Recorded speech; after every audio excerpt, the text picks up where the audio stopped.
Hey, everybody. Hope everybody's having a fantastic week and had a wonderful Thanksgiving. So we're back live here tonight, restarting our live broadcast. Hope everybody's getting ready for the holiday season, getting ready for Christmas.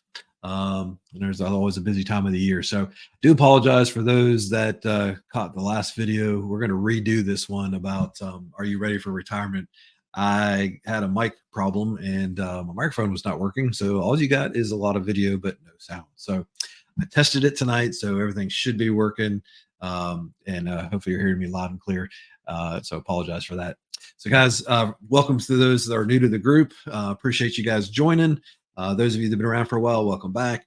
So, what we do for those of you that are new, what we do here is we talk about retirement planning for Christians, general financial planning for Christians. And when we talk about retirement, we talk about both financial things and non-financial things because they have to work really in tandem and come together, right? We've helped a lot of people over the years, and hopefully we can help you. Hope you get a lot of information out of these videos and the content that we're posting. We also have some offerings that we do that we've worked with a lot of people from a retirement coaching standpoint to get their personalized plans in place. And we're happy to share information about that with you as well. We've had some great success with customers. Because when we're talking about this topic of are you ready for retirement, there's just a lot of things people don't think about. And it's more than just, hey, what's your retirement number? What's that big number that you're supposed to reach in order to retire? Well, you got to have that number, but it needs to be broken down a little bit. But you need to be thinking about a lot of different aspects to get a full, proper plan in place. And what I like to do is put people through what's called a retire happy framework. And if you work through that framework, then you're much more likely to have a better success rate in retirement of achieving what you want to do in retirement and having your money last long enough. So, with that said, let's go ahead and dive in. Let me share my screen here. Pull up this document so you can see it and follow along. Here we go. Let me share this. So, what we're going to talk about tonight is just some basic things about are you ready for retirement, right? What are some things that go into retirement planning? And I think you may find that some of these things are just things that people haven't thought about. So let's get into it. Let me go over here and scroll down a little bit. All right. So obviously, decisions ahead, right? Choosing for your retirement is a lot of decisions to think about, and things that we need to account for. One thing, according to Yahoo Finance, Americans are delaying their retirement more than ever. And fortunately, one of the numbers is, as you can see here, 64% would retire broke because people haven't saved enough or planned properly.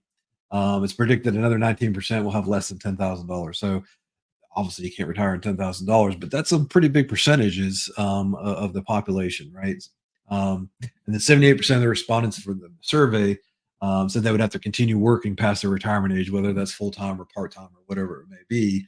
Um, and uh, that may be fine if that's what you want to do in retirement and fulfill your time. We'll talk a little bit more about that in another session about retirement goals and how you want to spend your retirement time. But one thing I want to, before we dive in, is the thing I have underlined here is remember the only one who can help your older self is your younger self. So the earlier you get started, the better. If you get started earlier, you have more time to plan. You have more time to save up. Not to say, I don't want to discourage anybody because you can be later and still plan. No matter where you're at, you need to have a plan. And we're going to talk a little bit what those components comprise of. So this is a good every once in a while I'll do a video like this because it's a good stopping point or intro point to some of the newer people, good refresher to the people that have been here for a little while, to talk about what goes into it. So we're just going to talk through some stats first, and then I'm going to talk through some of the different aspects. So another survey that went out, why do you anticipate needing to continue to work past the traditional retirement age? When this survey went out, and we say 65, it's really 67 now. There are still some people that are, going through that transition as the Social Security age change, but typically most of us now are, 6.5 to 67 when we can take it. So the number one thing up top is I won't have enough money to retire comfortably. And that's a big thing. That's one of the biggest fears in retirement is running out of money. We're going to talk a little bit, especially later on in one of our videos, about the 6 different risks of retirement and how you take those off the table. And that's one of the things we do in our programs is figure out personally for you what that looks like. How do you take those different risks off? So we're going to dive deeper into those different risks as we go through in the weeks ahead. I don't feel like Social Security will take care of my needs, which is spot on. Social Security generally, on average, takes care of about 35 to 40% of people's income. Of course, the wealthier you are, the smaller percentage that is, because Social Security benefits get capped. And then other 49% says concerned about rising cost of healthcare, had unexpected situations. So there's a lot of different things that people are concerned about. The biggest thing, and the one thing we concentrate on, is obviously not having enough money for retirement. So how much have Americans saved? So look at this chart here. This is from um, uh, where do we get this from? So retirement savings from, okay, this is last updated in 2019. So it's a little bit outdated, but this is from the United States Labor Department, and some surveys that they did, but it's still pretty spot on. It's only changed about a percent or two. So 45% of people have not saved anything for retirement. Um, 18% less than 10,000, 12% 10,000 to 50,000. So if you take the percentages, that's a huge amount of the population, that has under $50,000 saved for retirement. And that's obviously not sufficient. That's a huge amount. Kind of, you may have heard the term retirement crisis. There's just people have not properly accounted for their retirement. And one thing I want to talk about here, mention, see at the bottom of the page here before we get in, retirement today is not the same as our grandparents and parents. Um, Pensions only exist for about 12, 13% of people, and those are even dwindling away. Even the ones that are there, the benefits are being cut.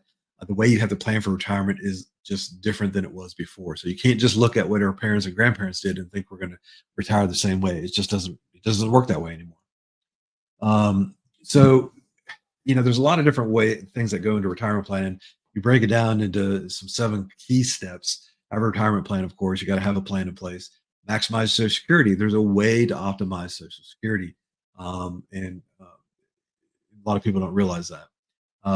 Hybrid retirement. That's kind of the, do I need to work for a little bit longer, but not full time? Maybe do something more that you enjoy.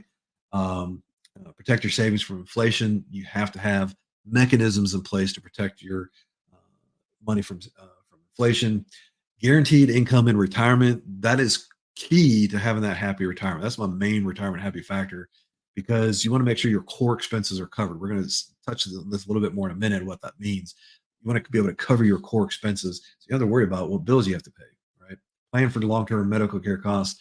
You have to account for medical care costs. Obviously, as we get older, we have more medical needs, long-term care, those kind of things. And you can use your home equity wisely. So these are just some 7 steps to, to security.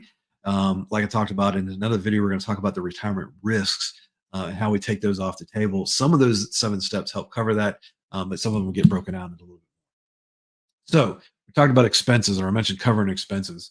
So let's kick that off a little bit. The average spend for um, person age 65 or older, and this is from the Bureau of Labor Statistics. So food 12%, housing 37%, transportation 13%. Other category, kind of discretionary spending, is 19, and you got healthcare and entertainment to round out the rest.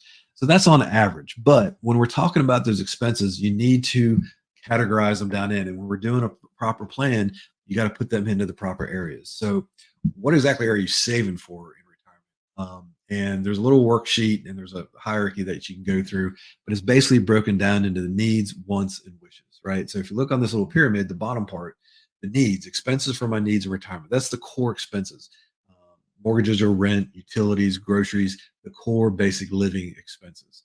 On the right hand side, you kind of see what kind of funds we're using to take care of that.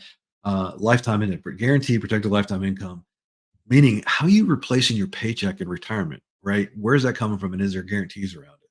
So in order to have that peace of mind, that retirement happy factor, I like to call it, that needs to be from a guaranteed bucket, right? If you're not worrying about where you're paying your bills, you're being able to sleep more soundly at night, right? You don't have to worry about that. Too many people don't have that. So that's where the core comes in. So core needs taken care of. Then you get into the wants, things that are going to make my retirement a little bit more comfortable, things that are above the core needs, things that I want to do, right? Maybe I want to, travel a little bit. Maybe I want to give to some charities or whatever it may be. things that are going to make my retirement a little more comfortable. Now that's kind of split. We some of that is covered by protected income, and the rest of it is probable income. In later videos, we'll talk about what that protected lifetime income is, what the probable income is. It's just different things that you're investing in, different things that are funding your accounts. Okay, and then the top part is wishes, expenses for my wishes in retirement, the dream pieces, the cherry on top, the dream pieces. So we kind of break your retirement into those three different phases or different segments, and fund them things appropriately. And they each need to be funded a little bit differently. All right, this is a critical chart, the retirement peak. So you have phase one that's growing, you got phase two that's protecting, you got phase three that's a spend. And I'll tell you right out of the gate that that spend going on the downside, that distribution phase, the vast majority of people do not account for the distribution phase, and it's critical. How you handle your distribution phase could drastically affect how much money you have, how long it lasts, what taxes you pay in retirement. So everybody has, and everybody should think about the accumulation phase and how we're building our money up, but that's not the end of it. That's only part of the story. Okay. So on the allocation side or the accumulation side of that mountain we're going up, you put a plan in place. You figure out what your risk tolerance is and how to fund your different accounts and what risk levels you have. And you're getting that personalized rate of return based on all the criteria that we sit down and think about in a plan, right? So you're approaching up to that retirement side. And notice there's at the top part, phase two, is the pre-retirement and then the several years right after retirement. You have to protect your nest egg, right? When you're getting up to that top, you're still growing, you're still, getting good returns and those kind of things. But you got to start jumping into protective mode, because if you lose money at that point in the market, then you do not have the amount of time to recover. And then on the back side of that, okay, we're recreating your paycheck. Now we're starting on the downturn. There's a things called sequence of returns risk that if the market goes down and you lose a portion of your nest egg in the first 5 years of retirement, it's virtually impossible to catch back up. You don't have the runway. And if you look at breakdown, you take the same portfolio, two different people, and if one portfolio took the hit early in retirement and one took the same percentage hit later in retirement, the person that took it later in retirement has money to last through retirement. It lasts a lot longer. Their money's spread out through the end of their retirement. Okay. I got a sneeze coming on. Excuse me. Pardon me. I wish I had a cough button like they do on the radio. So that's called sequence of returns risk. Now, the funny thing is people are concerned about what are my rate of return? What's my median rate of return? You know what? In those two scenarios, in those portfolios, the rate of return is exactly the same. Exactly the same. But one ends up with more money and one has less, and they run out in retirement because it's when they took that hit. There's things you got to do to protect that, and there's ways to protect from that sequence of returns risk. It's a big, big, big thing that most people don't account for, and that happens in the distribution phase. Okay. One thing up top there, we see Social Security maximization or opposite optimization. I touched on that earlier. Word of caution there: if you go to the Social Security office, you call them, they cannot help you. They can tell you how to file, right? Meaning literally how to file, the logistics of it, but they can't tell you the best way to file and the strategy around it. They can't help you optimize it. They're not allowed to. It's actually in their rules that they're not allowed to do that. Okay. So that there's some things that go into that hey, you put that money into retirement, or excuse me, your Social Security, you want to be able to maximize that. There's ways to optimize your Social Security. All right. So this is kind of key. Most people think about accumulation of assets. What's one of the success factors? It's not the amount of your assets. Those assets can be lost, stolen, market crashes, whatever it may be. The success is not about the assets. It's about income. We shouldn't be thinking about assets as much. It's about income. How are we replacing our income in retirement? So we got to structure our retirement plan. We got to structure our investments. We got to structure the funds and types of investments that they're in to generate that income for you throughout retirement. So secure and guaranteed lifetime income, it takes some of those things off the table. We're going to dig into these risks a lot more in the coming weeks. We got longevity risk, deflation risk, market risk, withdrawal rate risk. There's that huge sequence of returns risk. And you can see the rest of them listed there, right? Two of the biggest ones in retirement are the longevity risk, which means you live longer. We're all living longer, so that your money's not, that you're going to outlive your money. Longevity risk and then sequence of returns risk are two of the biggest risks that really can decimate retirement. And we want to make sure that's accounted for in the retirement plan that's personalized, right? Because everybody's a little bit different. It's not a one size fits all. All right. There's been a lot of studies out there about guaranteed income, and that's being the kind of the happy factor, if you will. There's just one of the things here from Time Magazine: securing at least one base level lifetime income should be everybody retires priority, at least if they want to live happily ever after. There's been articles in the Wall Street Journal. There's been two Nobel Prize winners in economics that have said the same thing. There's PhDs that have published white papers and studies about this. It's math and science. It's proven, and there's a lot of documentation from a lot of smart people that are a lot smarter than me that have kind of verified that. And you can stack that up against other kind of portfolios and how they perform. This is going to protect your income and have that happy factor to make your money last. Okay. So I want to go into a little bit too is the phases of retirement. You got to fund your retirement. We talked about the needs and the wants and the wishes. We talked about the mountain going up and the accumulation phase, the distribution phase. So there's a lot of different phases or breaking up of how you plan for retirement. So there's three key ones. There's the go-go years, slow-go years, and no-go years, right? Okay. So the go-go years is, hey, I just retired. I'm excited. I'm going to go do things. Whatever it is that you want to do in your retirement, you have energy, your good health, and those are the go-go years. That's funded a certain way. Some of those things off your wants and wish list are being tackled there, right? But you got to fund that in a certain way. Then there's the slow-go years where you're getting a little bit older. Your brain may say that you want to, body's kind of saying, don't really, can't really do that. I don't want to. Brain saying one thing, body saying another. It might be those people that end up in the early bird special down at the local restaurant at 4 o'clock eating dinner. It just may be, or you can't see at night to drive. It's just one of those things we slow down. So those slow go years, right? You're slowing down a little bit. You fund that a little bit differently. And then the no go years is that you're getting older. You're in that next stage of life, maybe having some health problems. You just don't really go, right? Each one of those need to be funded a certain way. You may or may not have heard of different phases or buckets of money and how you fund those. You have to have those incomes, those investments stacked in a certain way that you can fund each of those phases, and they kind of trickle down into each other as you move through those different phases. But they all need to be funded a little bit different. And what that does, it gives you cash for your current needs, gives you cash for this core expenses we talked about, right? And then you have the next side up. Things are either cash or very conservative in that level. And then they go up a little bit into the second phase. It can be a little more risky, but not really, because that money is going to need to be there for the next 5 to 10 years. And then the last bucket is you can be a little more aggressive with the funds because you don't need them right away. And that's also your inflation hedge in that top buckets. But there's different investments, different ways to structure that. So you're taking all those different risks off the table. Okay. Definitely want to take inflation off the table. But it's kind of a moving piece, right? And that's part of the stacking aspect of it, and how you're going to fund that. It goes back to the distribution phase of where that money needs to be at these different phases. Okay. All right. This is just a little bit more, breaking it down a little bit, active, passive, frail, another way to look at the go, slow go, and no go. So you can see that up there on the screen, some of the things that may be impacting or what you're doing in those different ages. But all this leads to the retirement smile. So I kind of wrap all this together in this retire happy framework because it all just kind of fits. It fits into this smile. The core expenses being covered. That's one of your big happy factors. So look at what this does. This is your funding. At the beginning, you're active. You need more money. You get into that slow go years. You're more sedentary.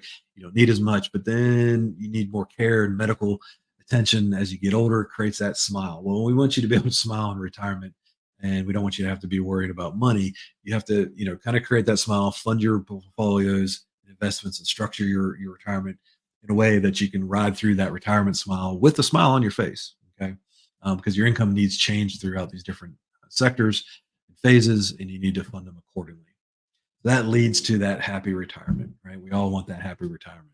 So let me stop the share here. So there's a lot of other things that obviously go into a personalized plan, but I wanted to share with you some of the things that maybe you haven't thought about. The distribution phase, Social Security optimization, the different phases of retirement, the fact that they got to be funded a different way. There's tax implications to that distribution phase, the sequence of returns risk that we talked about. There's a lot of different things to think about. So in some of the future videos and broadcasts, we're going to get into a little bit about some of those different risks. What are those risks? What a little bit more about those, and we'll get a little bit deeper. But if you didn't know all this, and this is just kind of the outline. There's several things underneath there, under each of these topics that you got to account for. If you said no, I didn't know that, or that was a surprise to any one of those, just one, if not more, then your plan's not complete, right? But there's, like I said, there's a lot of subtopics that go into that as well. That's, like I said, it's one thing I've told my clients and my people that are in this group is my passion to make sure people are educated and have an understanding of what the retirement planning truly is. So hopefully this was helpful. Hit me up with a hashtag live or hashtag replay if you're watching this live or on a replay. If you missed it, you'll be posted on our Facebook group page. You can always go to the YouTube page and you can find those videos posted there as well under the live segment. And if you have any questions, you can always hit me up, DM me on Facebook, or just make a comment in the comment section below. I'll be happy to get back with you, answer any questions that you have. I want to leave you with that parting thought. We didn't touch on a lot of stuff from the scripture side today because I wanted to touch on the basics of retirement. So remember, when it comes to money, we can either worship with our wealth or worship with our wealth. Think about that for a minute. Until next week, God bless. Have a great week.